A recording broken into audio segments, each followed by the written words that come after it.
uno de los hombres más poderosos del mundo, ocupa un cargo que existe desde hace casi 2000 años. Aunque el mundo cambie y la fe evolucione, su autoridad perdura. Lo que comenzó con un apóstol se ha convertido en 1.200 millones de fieles seguidores de un hombre. Él es la cabeza de la Iglesia Católica, el Papa. Y esta es su historia de poder.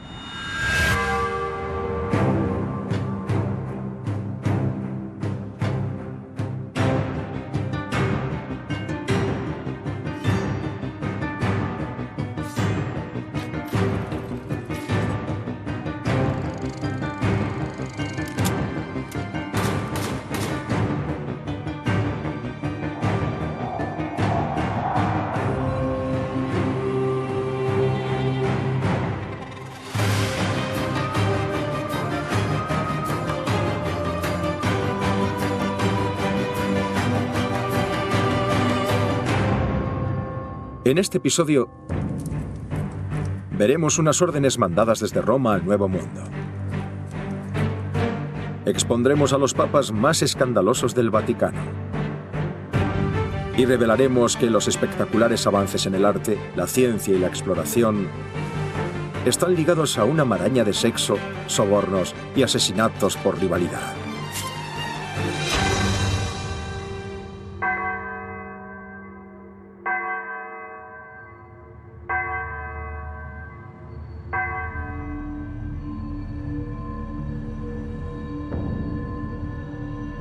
Desde los tiempos de San Pedro hasta la Edad Media, los papas actuaban como modelo de fe, moralidad y liderazgo espiritual.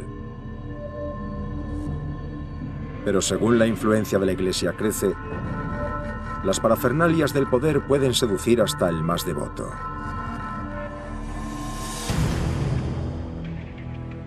En 1417, el papado lleva dividido entre Francia e Italia 40 años.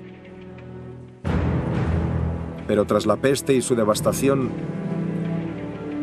el Papa Martín V vuelve a unir la Iglesia y comienza a reconstruir la institución y la que fue la floreciente Roma. El regreso del papado a Roma provocó que su corazón comenzara a latir de nuevo. Empezó a crecer y a funcionar como centro de la Iglesia en Occidente. Y fue entonces cuando el Renacimiento empezó a despuntar. Poco a poco, mientras Europa vuelve a recuperar su actividad económica, aparece una nueva clase social con suficiente dinero como para comprar cosas. Vuelve el lujo. Los comerciantes van ganando peso y en Europa se abre paso una era revolucionaria de avances en las artes y las ciencias. Los exploradores salen en busca de nuevas tierras. Se inventa el primer reloj mecánico y la imprenta de Gutenberg. Y en los muros de las iglesias se ven por primera vez seres humanos que no están a tamaño minúsculo. El hombre aparece un poco más cerca de Dios. Y el hombre que está más cerca de Dios es el Papa. Algunas de las obras de arte más importantes de Occidente se las debemos a los papas del Renacimiento. Todo lo relacionado con Miguel Ángel, Leonardo, Rafael, fue gracias a una sucesión de papas que actuaron como mecenas de esta explosión de imaginación en Occidente. Los papas del Renacimiento remodelaron Roma para que fuese como la conocemos ahora. Hoy en día, más de 10 millones de turistas visitan Roma cada año para ver el arte y la arquitectura que encargaron los papas del Renacimiento. La Capilla Sixtina, los museos capitolinos y el claustro de Santa María de la Paz son ejemplo de lo que se construyó en nombre de la Iglesia en esta época. Pero los aclamados avances en el arte y la exploración tuvieron un alto costo. Mucha de esa belleza y creatividad que ahora relacionamos con el Renacimiento, mucha, estuvo financiada por la corrupción. La Capilla Sixtina, por ejemplo, se pagó con sobornos. El otro lado de la moneda de esa belleza es la crueldad. La Iglesia es humana. Está compuesta por pecadores que se esfuerzan por vivir acorde a las normas. Aún así pecan. Y hombres muy importantes han pecado. Hay que recordar que la historia del papado no ha sido siempre buena. Tras las emblemáticas imágenes de los siglos XV y XVI, se extiende una red de escándalos, violencia y depravación que rodea a los papas de la época. Hay que tener en cuenta que en esta época la única religión en la ciudad es el catolicismo. Cuanto más alto llegues en la organización, que es como una multinacional, ya entonces más influencia tienes. Y el Papa es el director ejecutivo de este organismo internacional. E Italia en esa época era un lugar increíblemente peligroso si eras alguien importante. En el Renacimiento, la Iglesia amasa una exorbitante fortuna gracias a sus bienes. Las iglesias actúan como bancos locales. Ofrecen préstamos, recaudan el diezmo y tienen grandes reservas de oro y plata fruto de alianzas políticas. Las iglesias ricas tienen un inmenso poder y los europeos no se detienen ante nada para ganar el favor de la Iglesia e influencia dentro de esta. Si lees a Shakespeare, teatro jacobino o cosas así, ves cómo Italia se convierte en el escenario para las malvadas y grotescas dobles intenciones y para el envenenamiento. Italia no es un país. Es un conjunto de ciudades-estado y lo que asegura la lealtad en estos lugares es la familia. La familia. La mafia surge en Italia por esta razón. Las familias que controlan estas ciudades-estado están constantemente compitiendo por dinero, tierras y, por lo que es más importante, poder. Las ciudades-estado más importantes eran Milán, gobernada por la familia Sforza, Florencia, bajo la influencia de la familia Medici, y Roma, que era el reino del que el Papa era el rey.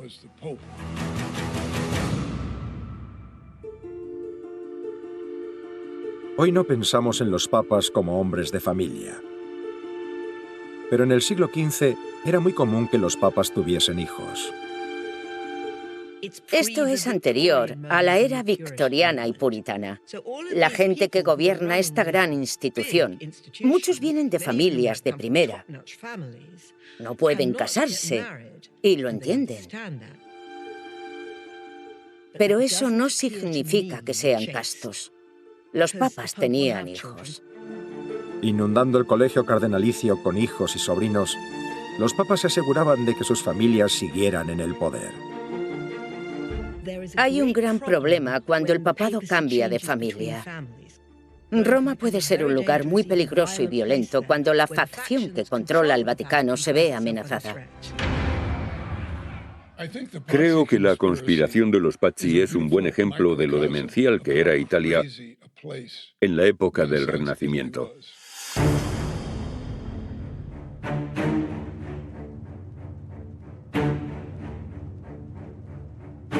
En el año 1470, las familias italianas llevan muchas generaciones sumidas en luchas de poder. Y un recién nombrado papa, Sixto IV, miembro de la ambiciosa familia de la Rovere, se siente amenazado por uno de sus rivales. Estaban en conflicto con los Medici.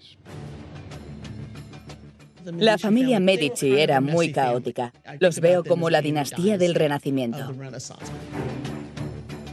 Los Medici habían interferido en algunos negocios de los de la Rovere. Uno de los muchos sobrinos del Papa Sixto es un loco muy violento. Le dijo, la respuesta a nuestros problemas es deshacernos de los Medici. Deshazte de ellos. Una idea estúpida porque el clan de los Medici era enorme.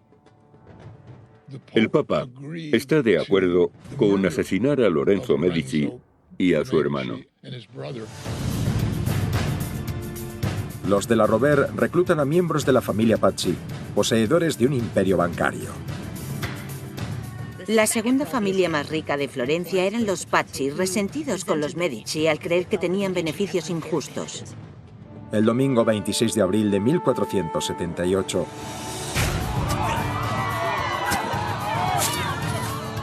atacan a los hermanos Medici en una misa en Florencia. Los conspiradores atacan y matan al hermano. A Lorenzo lo atacan, pero escapa. Lorenzo reúne a sus tropas, capturan a los conspiradores y asesinos rápidamente y los ejecutan sumariamente. Y el 6 de agosto de 1492, solo 3 días después de que Colón partiese hacia el Nuevo Mundo, con las familias más ricas de Italia involucradas en asesinatos por rivalidad y con el poder de gobernar Europa y las Américas en juego,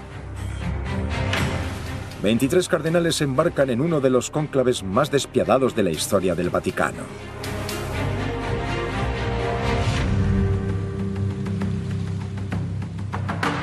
En agosto de 1492, 23 cardenales deben elegir a un nuevo papa, que liderará a más católicos que nunca en la historia. Los cardenales vivían dentro de la Capilla Sixtina hasta que decidieran quién era el nuevo papa. Era como un invernadero. Todas las familias poderosas de Italia tenían un puesto dentro y a alguien a quien votar. Las dos facciones más importantes de este cónclave estaban lideradas por el cardenal Ascanio Sforza y la otra por su mayor rival, Giuliano della Rovere. Y Giuliano della Rovere, sobrino de Sixto IV, el violento papa que optó por acabar con sus enemigos por la fuerza, ha heredado su desmesurada ambición. Della Rovere tenía una personalidad muy fuerte. Es muy inteligente y muy despiadado. Decidido a inclinar la balanza a su favor, Giuliano della Rovere empieza a pagar sobornos a cambio de votos. Aunque al final esto se trate de Dios y del cielo, la institución es algo terrenal. La dirigen hombres y tiene una estructura de poder. Y siempre que haya una jerarquía, habrá corrupción. Aunque della Rovere y Sforza tienen un papel protagonista, otro candidato empieza su propia campaña entre bambalinas. Rodrigo Borgia era un iniciado y fue el ganador que nadie esperaba. Rodrigo Borgia es un cardenal español que ha ido escalando puestos en la Iglesia desde adolescente. Pasó por 5 pontificados y era el miembro más importante de la burocracia del Vaticano. Pero era español, lo que lo convertía en un forastero. Pero, a pesar de ser un forastero, Borgia es un experimentado político del Vaticano. El cuarto día de cónclave, el cardenal español mueve ficha. En mitad de la noche, 6 mulas cargadas con plata salen del palacio de los Borgia en Roma. Pasan por sus calles y van hasta el palacio de Ascanio Sforza, cardenal y uno de sus rivales. Está claro que con algo así se ha cerrado un trato.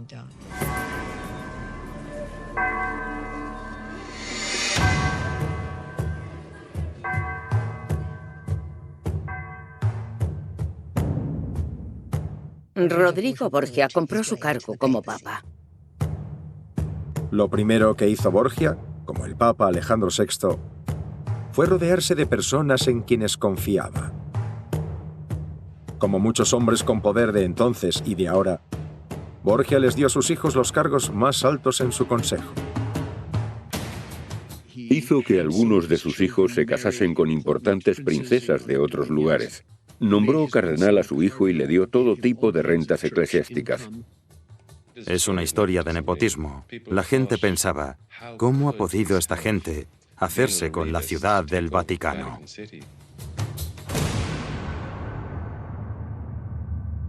Flanqueado por sus hijos, el Papa Alejandro VI se prepara para construir una dinastía Borgia. La jerarquía de la Iglesia sirve para asegurarse de que el papado mantiene su poder. Y es como una empresa multinacional. Necesita una administración muy amplia. El Papa Alejandro VI es el padre, casi el creador de la diplomacia actual. Introdujo la práctica de enviar a una especie de embajadores a las ciudades-estado para que viviesen allí. E hizo lo mismo con las principales capitales del norte de Europa. Cada uno de sus embajadores vivía con el clero en distintos lugares e informaban al Vaticano. Unas semanas después de ser elegido, Alejandro VI había consolidado su poder en Europa. Y no iba a detenerse ahí. Se ha descubierto el Nuevo Mundo y a Colón se le ha encomendado que escriba cartas al Papa. Esos cuadernos de bitácora en los que escribe todo lo que ve, quiénes son los nativos, cómo son y qué fascinantes. Informa al Papa para que éste se ponga del lado de los españoles, porque los portugueses y los españoles se disputan quién se quedará con qué.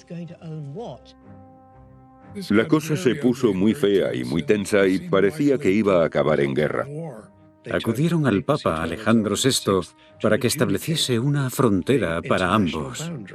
Es el Papa, literalmente, el que dibuja la línea en el mapa y el océano. Todo lo que está al este de esa línea pertenece a Portugal.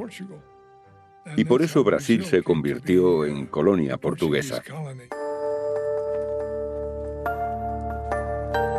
El 12 de mayo de 1493, el Papa Alejandro VI expide el Intercaetera. Esta bula otorgaba la mayor parte del Nuevo Mundo a su tierra. España se queda con la mejor tajada, pero claro está, el Papa quería un buen soborno para su segundo hijo. La bula papal, que condujo a cientos de años de pillaje y destrucción de tierras nativas, es aún hoy algo controvertido. El mundo pronto sabrá que todo lo que consiga un Borgia tiene un precio.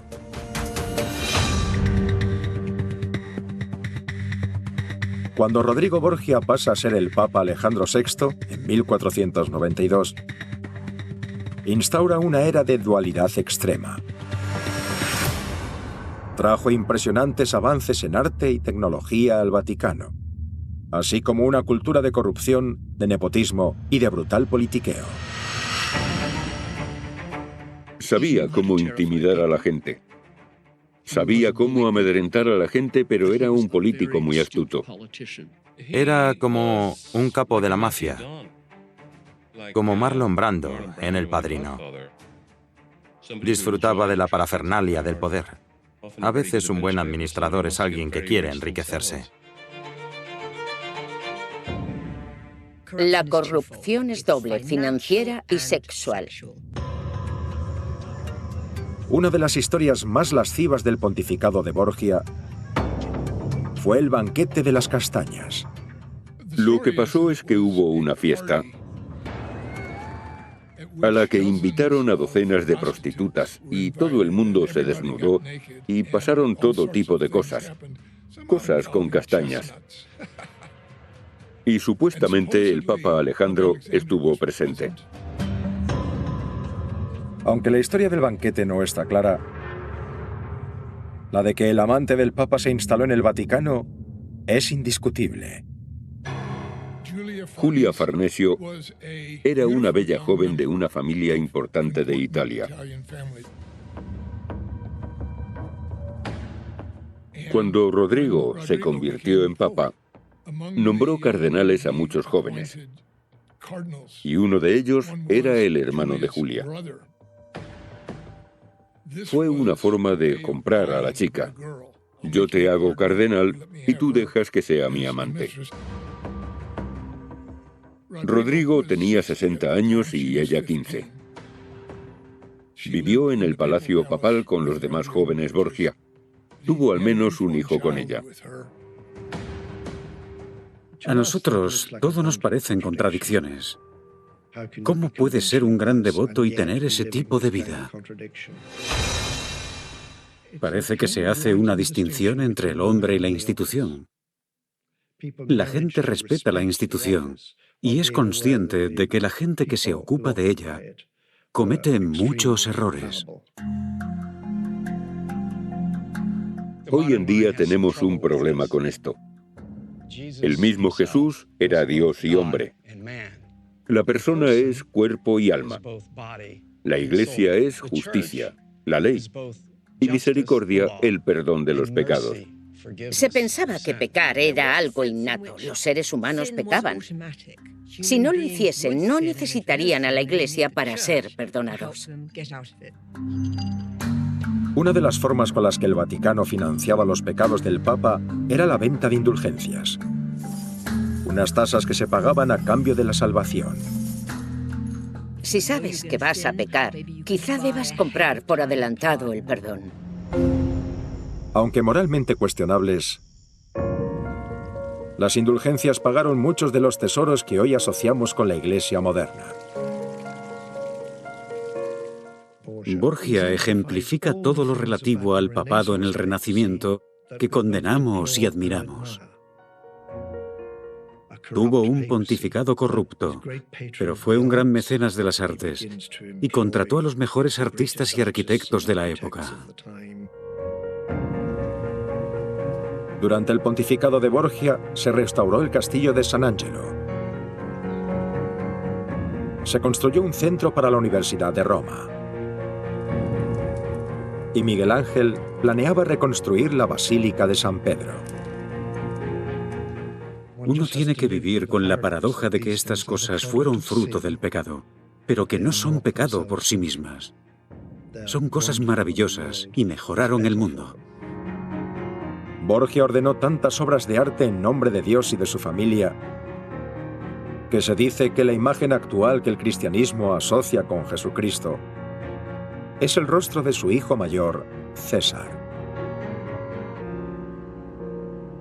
Pero mientras Alejandro VI sigue recibiendo sobornos y adornando el Vaticano, un viejo rival urde un plan para acabar con él.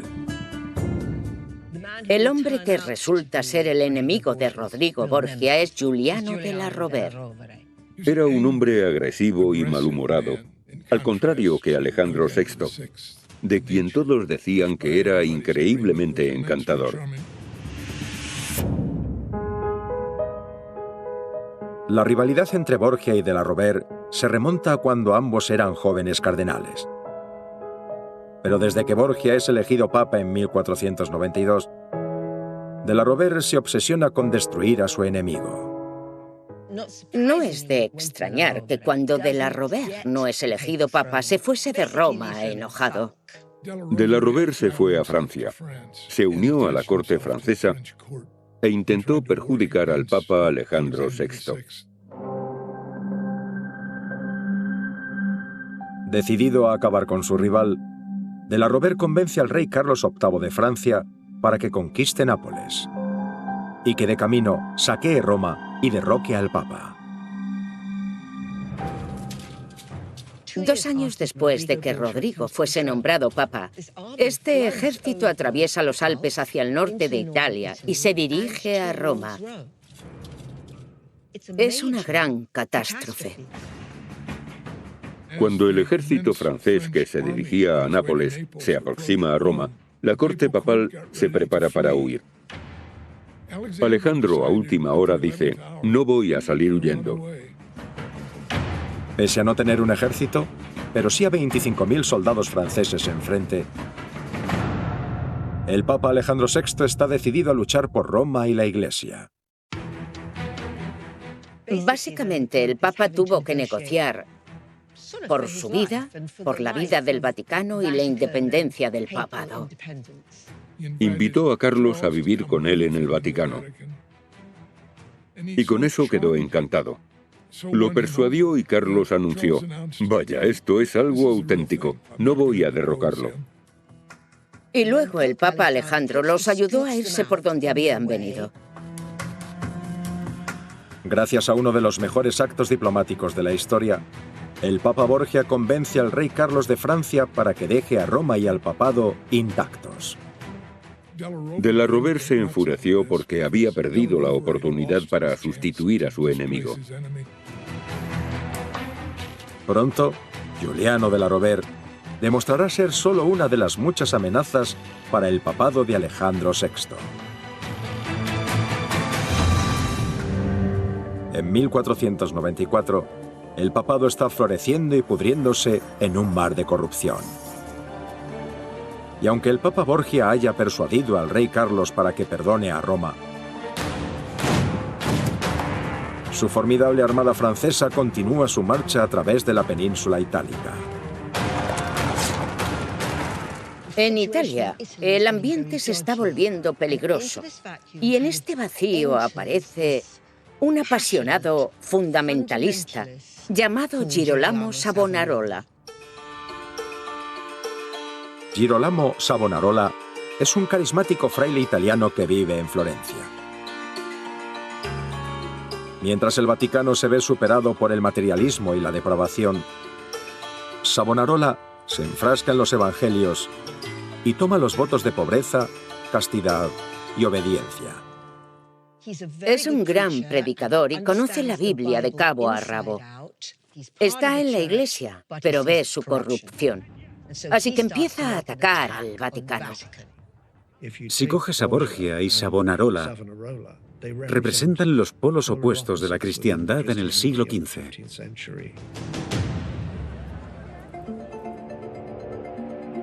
Mientras que el Papa Borgia encarga lujosas obras de arte en nombre de Dios, Savonarola considera esos gastos la ruina del cristianismo. Su visión del Renacimiento es: esto es el infierno en la tierra, es el principio del fin. Los sermones apocalípticos de Savonarola atraen.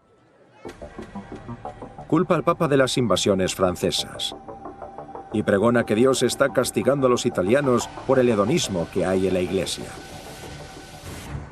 Es la primera vez en décadas que los franceses están invadiendo Italia. Era un momento en el que el mundo parecía estar llegando a su fin. Y Savonarola empezó a predicar este mensaje del fin del mundo antes de que estallase la crisis. La gente pensaba, es un profeta. Entiende lo que pasa cuando la gente se asusta y lo que hace es decir: mirad todo el arte de las paredes. Hubo un tiempo en el que solo había imágenes de los santos, de María y de Jesús. Pero ahora hay con ellos todos esos cuerpos carnales que muestran bastante carne. Muestran el cuerpo, no el espíritu. Nos estamos alejando del buen camino y Dios nos está castigando. El Papa Alejandro VI no hace caso del predicador. Cree que será algo pasajero. Los seguidores de Savonarola aumentan. Suscitó que muchos lo apoyasen en Florencia. Aspiró a Roma y escribió cosas escandalosas sobre Alejandro.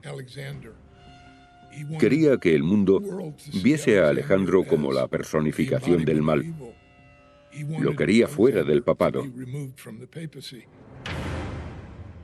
Alejandro podría haber detenido a Savonarola, haberlo matado y habérselo tomado a broma. Pero no se defendió contra él. Pero el 7 de febrero de 1497, Savonarola hace un alarde espectacular de su rebelión que el Papa no puede ignorar. Savonarola tiene la idea de hacer una hoguera para quemar las cosas no necesarias, las triviales y los lujos. Como es sabido, Savonarola puso pinturas, objetos preciosos, telas de lujo en una hoguera como símbolo de los últimos días. Se conoció como la hoguera de las vanidades.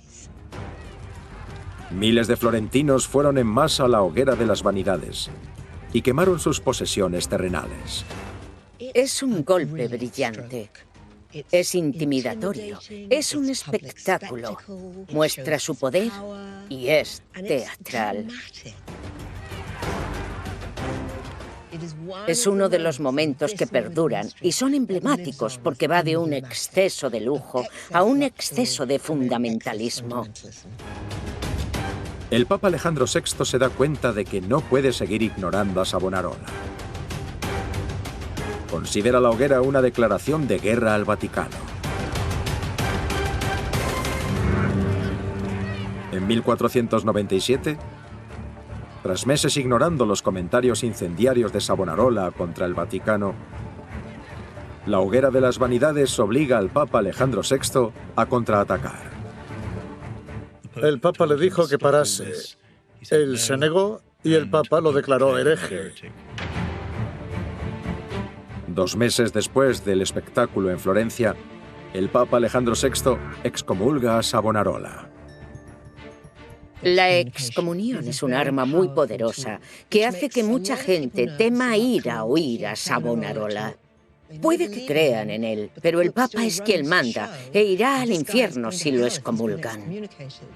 Su desafío al Papa es lo que lo destruye. Por su transgresión, los seguidores del Papa piden que el hereje muera.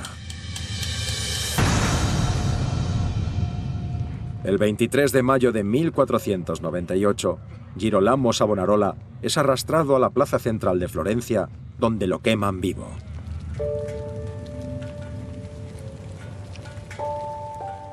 Lo quemaron hasta que no quedó nada.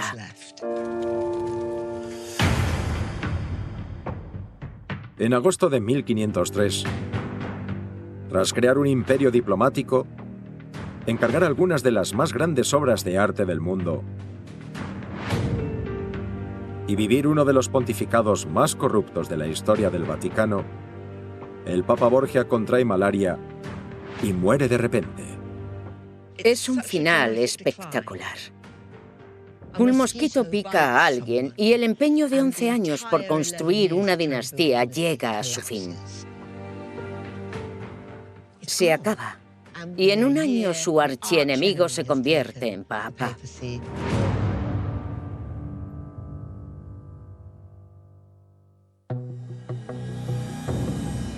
Solo 3 meses después de la muerte de Rodrigo Borgia, su archienemigo Giuliano de la Rovere se convierte en el Papa Julio II. De la Rovere no fue elegido por un colegio cardenalicio que vio en él el hombre santo ideal para dirigir la Iglesia Católica. Llegó a ser papa, lo que tanto había deseado, gracias a su habilidad para intimidar. Y casi inmediatamente se volvió un egocéntrico.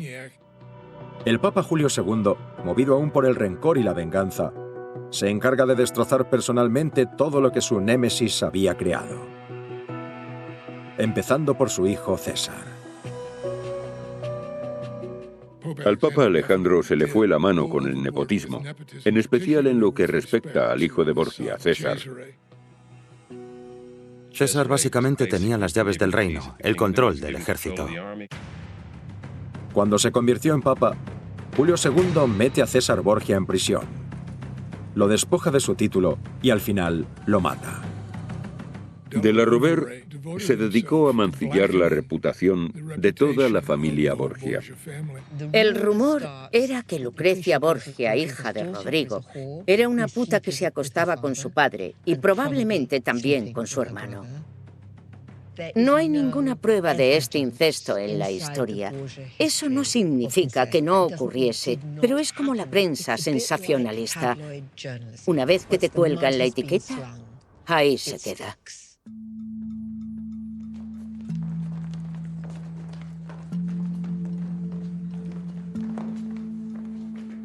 El Papa Julio II sigue difamando el nombre de los Borgia y proclama que su comportamiento era tan repugnante que la parte en la que vivían en el Vaticano debe ser cerrada. Julio II hace que cierren los apartamentos de los Borgia. Están tan contaminados con la presencia del mal que nadie debe ir allí. Permanecen cerrados hasta el siglo XIX y ahora son una atracción turística. Hoy en día, más de 5 millones de personas visitan los restaurados apartamentos de los Borgia cada año. Son una de las atracciones turísticas más visitadas del Vaticano. Y, a pesar de la ávida repulsa del Papa Julio II al corrupto pontificado de Alejandro, su estilo de vida es aún más extravagante. Él fue el gran mecenas de Miguel Ángel. Reconstruyó la entrada de San Pedro y encargó a Miguel Ángel su cúpula. En 1508, el Papa Julio II encargó la obra más famosa del Vaticano hoy en día, los techos de la Capilla Sixtina.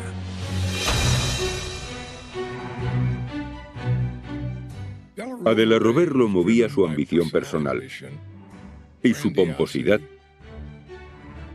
Quería que Miguel Ángel terminase la Capilla Sixtina para que trabajase en su tumba, la de Julio, que nunca se terminó. A pesar de sus motivaciones, el arte floreció con el Papa de la Rovere, y el papado se hizo más fuerte y poderoso que nunca.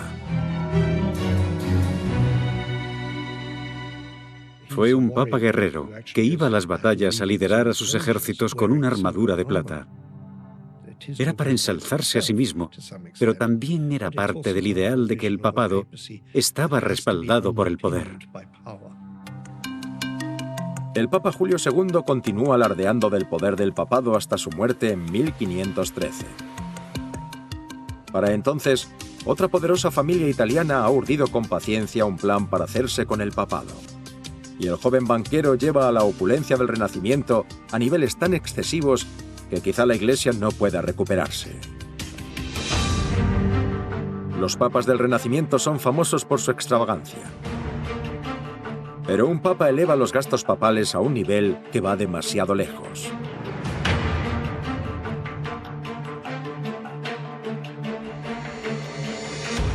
El Papa León X pertenece a la adinerada familia Medici y ha crecido en un mundo de fabuloso lujo. Juan de Medici era el segundo hijo de Lorenzo de Medici.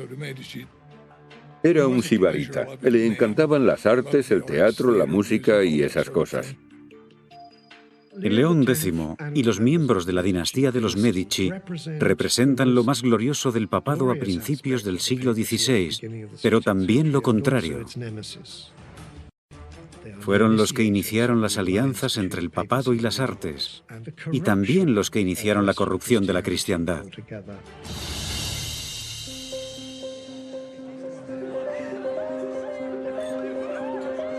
León X celebra su elección con una fiesta en Florencia. La celebración incluye a un joven pintado de dorado.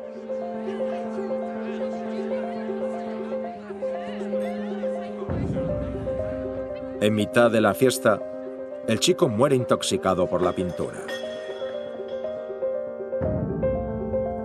Muchos creen que la muerte del chico dorado es un símbolo de la profecía apocalíptica predicada por Savonarola, que es una muerte causada por el exceso de la Iglesia Católica.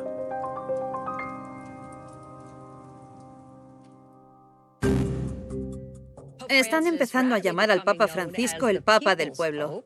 Sí, como contamos aquí, coge el autobús y paga sus facturas. Al Papa Francisco no le interesa en absoluto el poder, la riqueza o la influencia que tiene el papado. Se levanta a las 5 y trabaja hasta las 10 de la noche. Y eso es algo que admiramos. Pero si todo el mundo fuese así, sería horrible. Los papas del Renacimiento hicieron las cosas muy distintas. Se iban de vacaciones, daban fiestas y crearon belleza. Pero esta se pagó con pecados. Los Borgia, los de la Rovere, los Medici y las familias asesinas ávidas de poder que dieron forma al Renacimiento llevaron a la Iglesia a un punto de ruptura. Al final del siglo XVI, sus ciegas ambiciones, su feroz lealtad y sus frívolos gastos han llevado a la Iglesia a la bancarrota monetaria y espiritual. Lo que hicieron con su poder es incompatible con la figura de Jesús en los Evangelios. Y aún así, cuando ves la piedad de Miguel Ángel en el Vaticano o los frescos de Rafael, ¿qué piensas? ¿Los admiras? ¿O dices que no tienen nada que ver con el cristianismo? La administración, la corrupción y la creatividad tienen una relación muy estrecha entre ellas durante este extraordinario periodo de la historia. No podemos desvincular la corrupción del Renacimiento de su belleza y de los descubrimientos que se hicieron. La mayor parte del poder del Vaticano viene de la diplomacia creada por el Papa Borgia. Y el turismo viene atraído por las obras encargadas por los de la Rovere y los Medici. Lo que se erigió fueron estos extraordinarios regalos para toda la humanidad, que hacen que la Iglesia sea un almacén de belleza. ¿Cómo podemos tener este almacén de arte, la arquitectura de San Pedro y también actos de corrupción? La Iglesia es ambas cosas. La dualidad del Renacimiento se aprecia en todas las facetas de la Iglesia actual. El progreso implica sacrificio. Y a pesar de la corrupción de un hombre falible, el papado sigue siendo algo divino.